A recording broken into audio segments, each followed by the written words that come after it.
Сәлем достар, менің каналыма қош келдіңіздер. Бүгін сіздердің алдарыңызда осы қаздан бәрәміш дайындаймын. Ал ендеше бастайын. Сіздер зейін қойып тыңдап, назар бөліп қарап отырыңыздар. Мен қазір 4 адамға дайындайтын болғандықтан, бұл қас маған тым көп. Сондықтан өзіме қажетті мөлшерін ғана кесіп турап аламын. Так, маған ыдыс керек кеңірек. Бісміллә деп бастайын.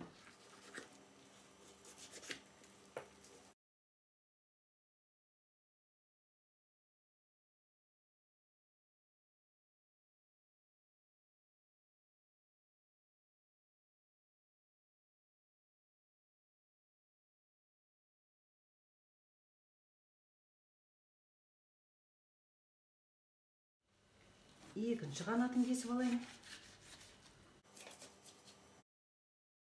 Так, мен міне 2 сирағын алдым. 2 қанатын және мойнын. Енді осыларды ұсақтап турап аламын.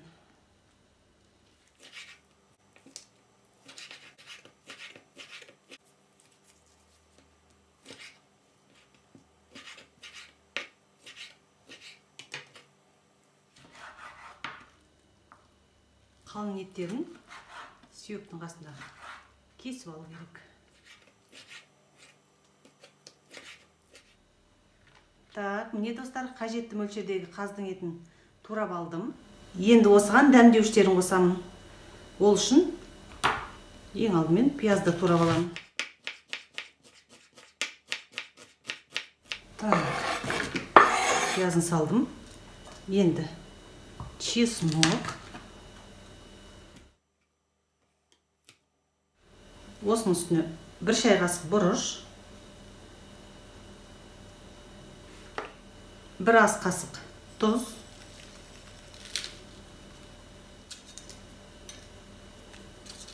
1-2 лавр жапырағын салып жіберемін.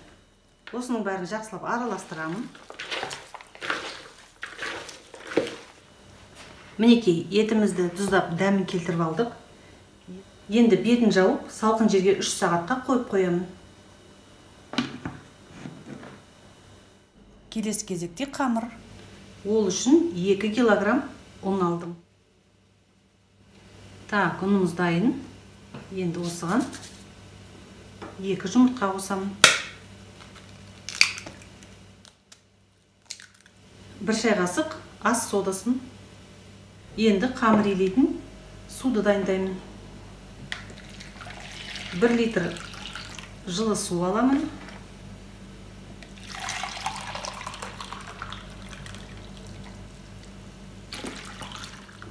Оның үстіне 1 ас қасық тұз, жарты стақан сұйық май, мына жерде 100 мл болады. Тұзы ерігенше жақсылап араластырып аламын. Так, енді қамырын илеймін. Бісміллә.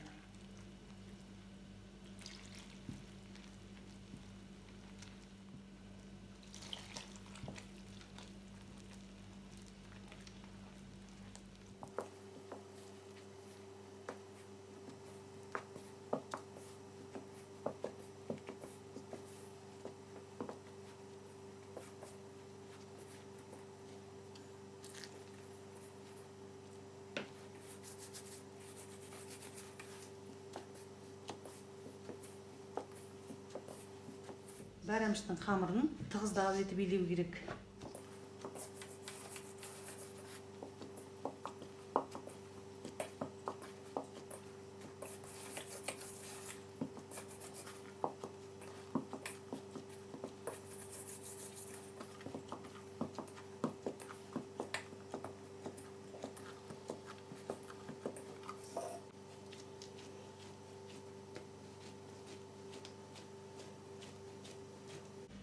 Қамырдың әбден иығанғанша бірнеше қайтара осылай басып отыру керек. Мінекей, енді 15 минутқа бетін жауып қоямын. Уақыт өтті. Қамырды мен тағы бір рет жақсылап басып қоямын. Осы видеоның басында айтып өткенімдей, Қамыр тығыз болу керек. Міне қандай әдемі, тамаша қамыр болды. Достар, қамыр әлі дайын емес. Мен бұны тағы да 15 минутқа жауып қоямын. Оған дейін мен енді картошка, сәбіз, балдар бұрышын турауға кірісемін.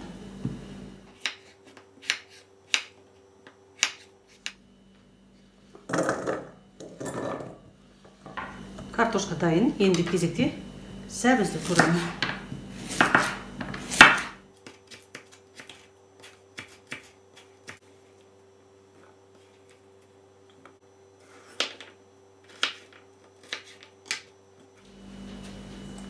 Достар, көріп тұрғандарыңыздай бәрін турап алдым. Енді осының үстіне шамалы ғана тұз қосамын. Тұзын араластырамын жақсылап. Міне достар, бұл да дайын болды. Енді бәрамішті жинауға кірісемін. Ал енді қамырға қайтадан ораламын. Екіге бөліп алып, тағы басып қоямын. Міне қандай керемет, иығанған әдемі қамыр болып шықты.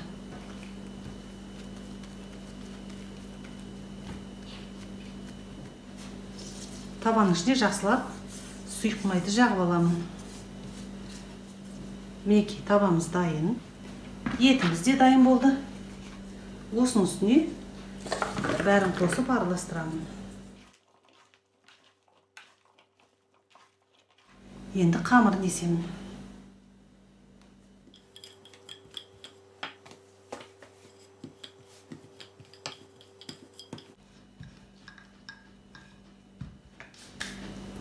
Міне достар, қамырдың қалыңдығын 1 сантиметрде етіп жазып алдым.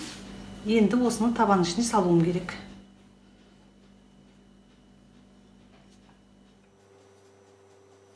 Осының ішіне бәрін саламыз.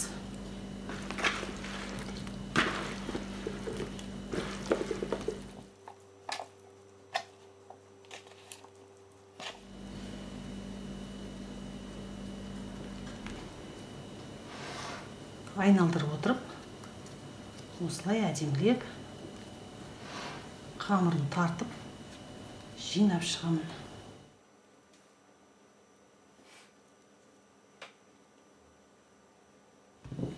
Енді бетінің қамырын есіп алам.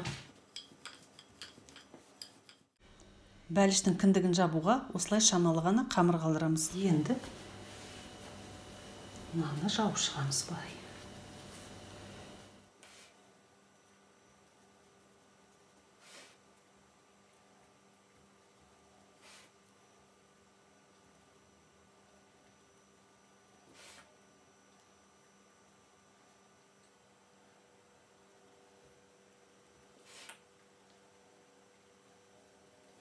Әдемілеп шетін жинап шығайын.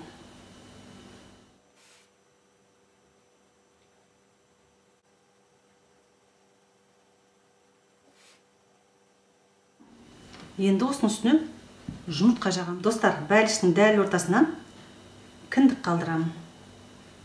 Үстін жұмыртқамен жағып шығамын.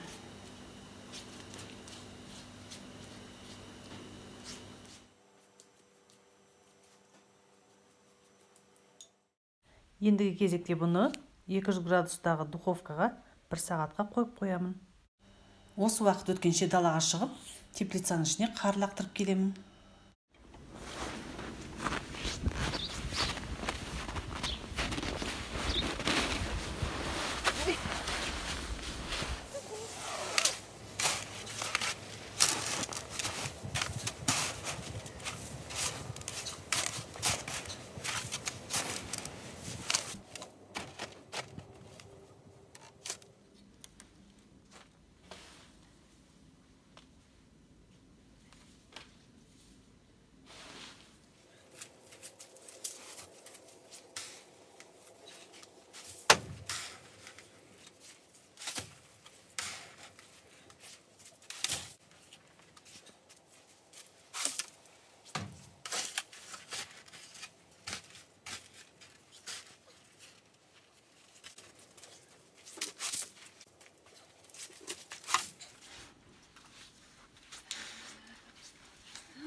Вот сколько снега закидали.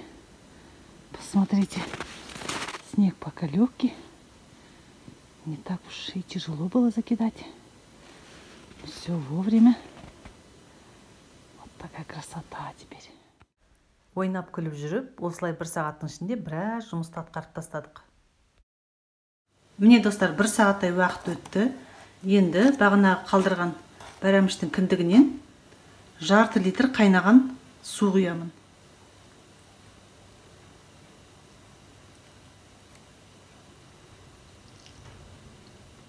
Осылай кіндігін бекітіп, духовканың температурасын 150 градусқа дейін төмендетіп, тағы бір сағатқа қоямын. Міне уақытымыз өте шықты. Тағы да ішіне сыйғанынша қайнаған су құямын.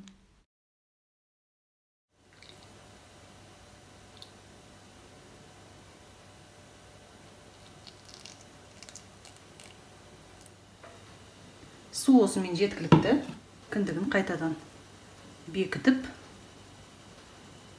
тағы бір сағат духовкаға қоямын. Осымен асымыз дайын болды. Асымыз дәмді болсын. Мен осы жерде сіздермен қоштасамын. Видеоны басынан аяғына дейін қарап шыққандарыңыз үшін алғысымды білдіремін.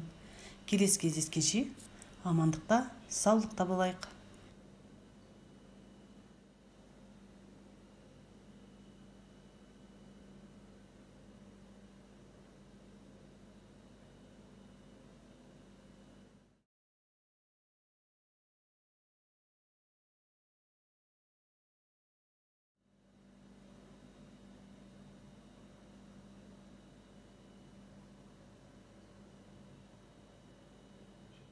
Я су ортасынан келсін.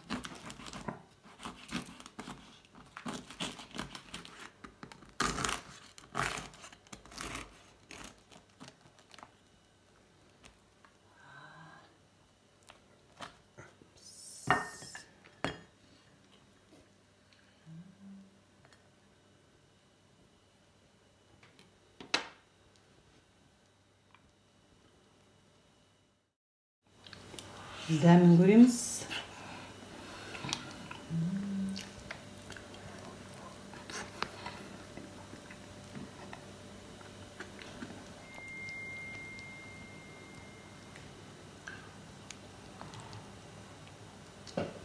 Вот она. Сорпасы.